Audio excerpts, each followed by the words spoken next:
Namaskar.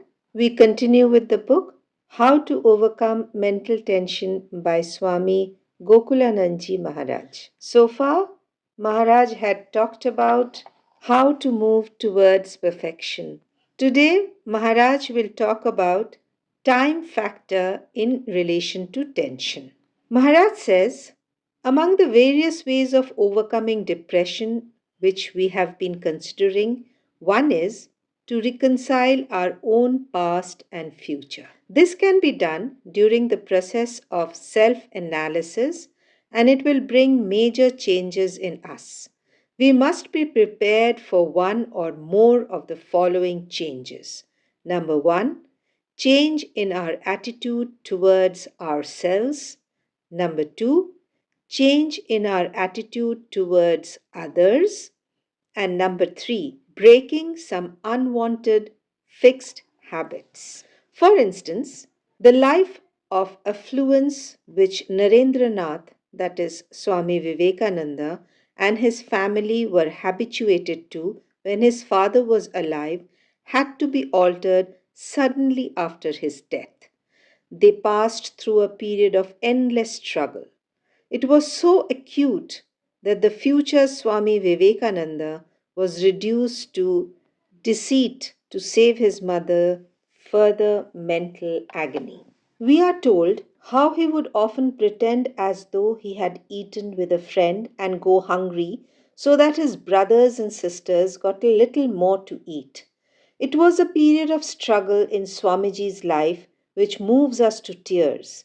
But such things happen, and the ensuing despair can be handled only through proper self analysis. This process helps us to discover the real purpose of life and provides answers to questions on fate and destiny. Once we are able to bring in these major changes in our habits and attitudes, we are able to overcome much of our despair.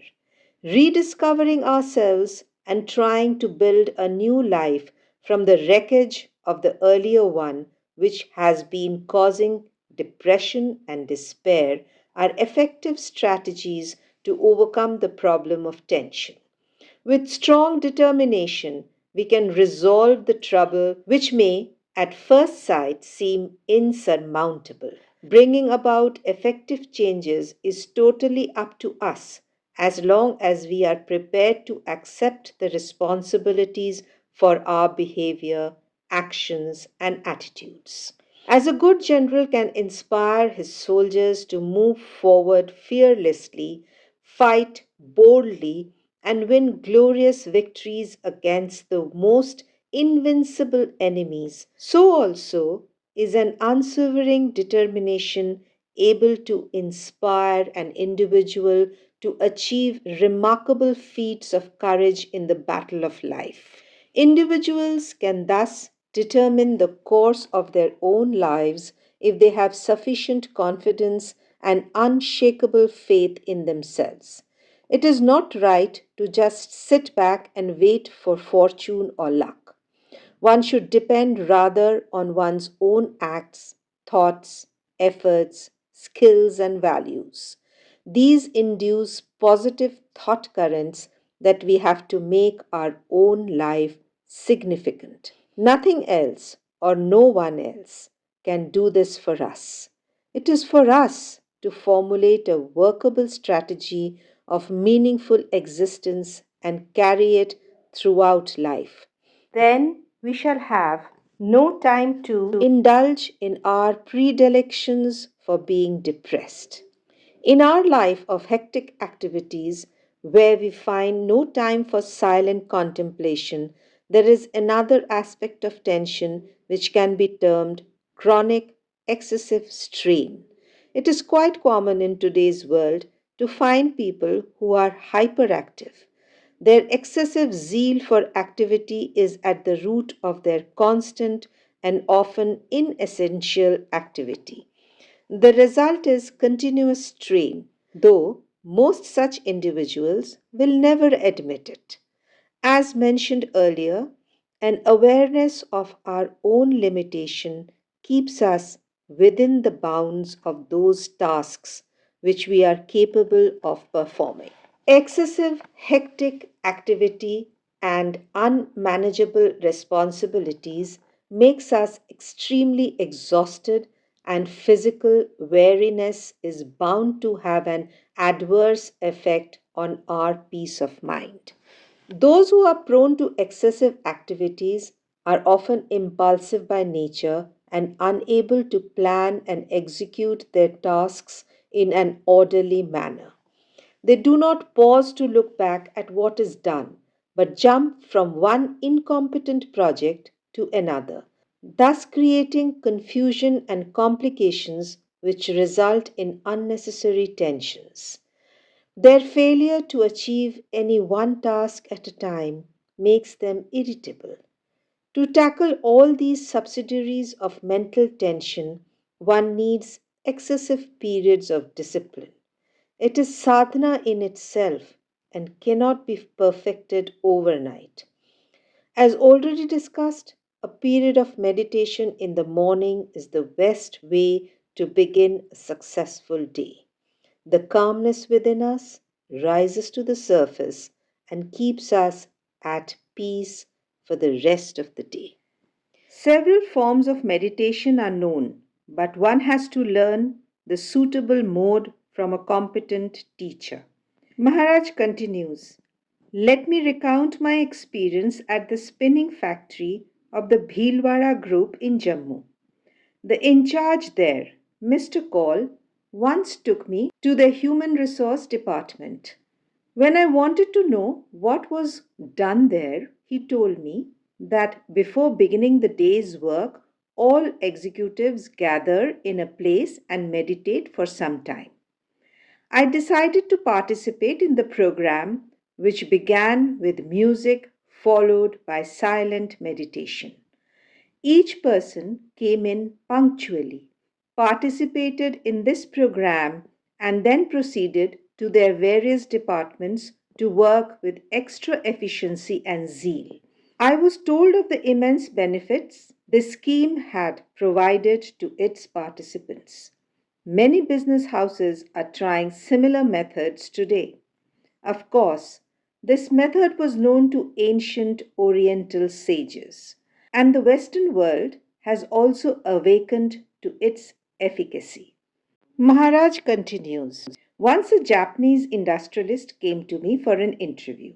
His question was, how can we have managerial effectiveness in the Indian ethos?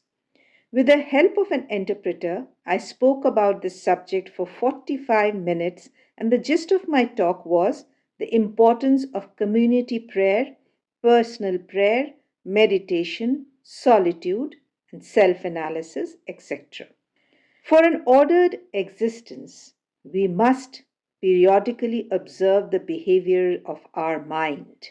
Meditation and such other processes halts the oppressive influence of the past and the future on our mind, helping us to concentrate on the present. By getting a closer look at ourselves, we eliminate those obstacles which mar our efficiency. But it is most essential to do this regularly every day without fail. The benefits of daily meditation are immense. In the present world, it is impossible to be idle and also free of tension.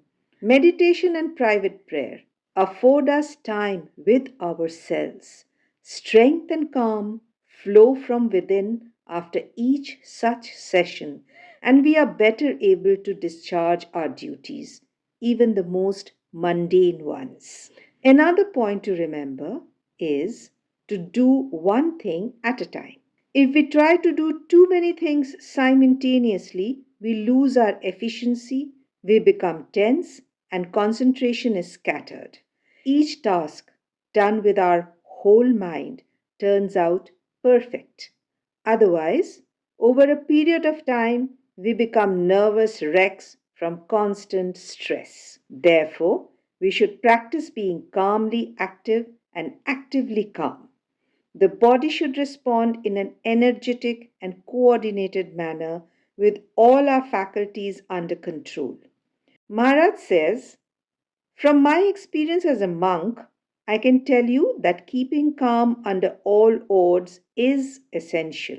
As the head of the Delhi Center, I am kept busy at all hours of the day and night. My efficiency depends on the kind of meditation I have had on a particular day. Then, I devote some time to planning a well regulated schedule which goes ahead smoothly and keeps me free from anxiety and stress. Planned activities performed one by one will bear proper result. Impulsive, haphazard action is a sure sign of stress. This we can learn from the exceptional life of Revered Brahmanandji, the first president of the Ramakrishna order. After the untimely death of Swami Vivekananda, everyone wondered how the infant organization would survive. But Swamiji had put Brahmanandji at the helm with a prediction that if necessary, he could efficiently administer even a kingdom. And this proved right because Brahmanandji, during his tenure as president, never made decisions on the spur of the moment. As a result, his well thought out plans helped the mission to grow and develop. The credit of putting the organization on a secure footing goes to the excellent leadership of Brahmanandji. His advice, given through his book, The Eternal Companion, tells us the secret. He says, even in the midst of hectic activity, pause for a few minutes to gather your energies and begin again. This helps, especially people who are prone to excessive nervous energy for whom relaxation is a real problem. Apart from meditation, watching good TV programs, taking periodic holidays, enjoying healing music, appreciating the beauty of dawn and dusk have a soothing effect on our nerves. In addition, the virtue of sadhana chatushtaya needs to be cultivated to overcome mental tension. This is fourfold: Vivek, Vairagya, Satsampatti, and Mumukshvatvam, as prescribed by Adi Shankaracharya. We are concerned mainly with one of them, that is Satsampatti, which is an aggregate of six virtues: Sama, Dama, Titiksha, Uparathi, Shraddha, and Samadhan. These include tranquility of the mind, sense control, even mindedness, which concretize our relationship with God, or if we don't believe in God, then at least with our own self. Hope you enjoyed today's episode. In the next episode, we will do the last chapter of the book, Practicing the Presence of God. Till then, stay tuned to Devakshar, like and share our videos, and do not forget to subscribe to our channel. Thank you so much for being with us.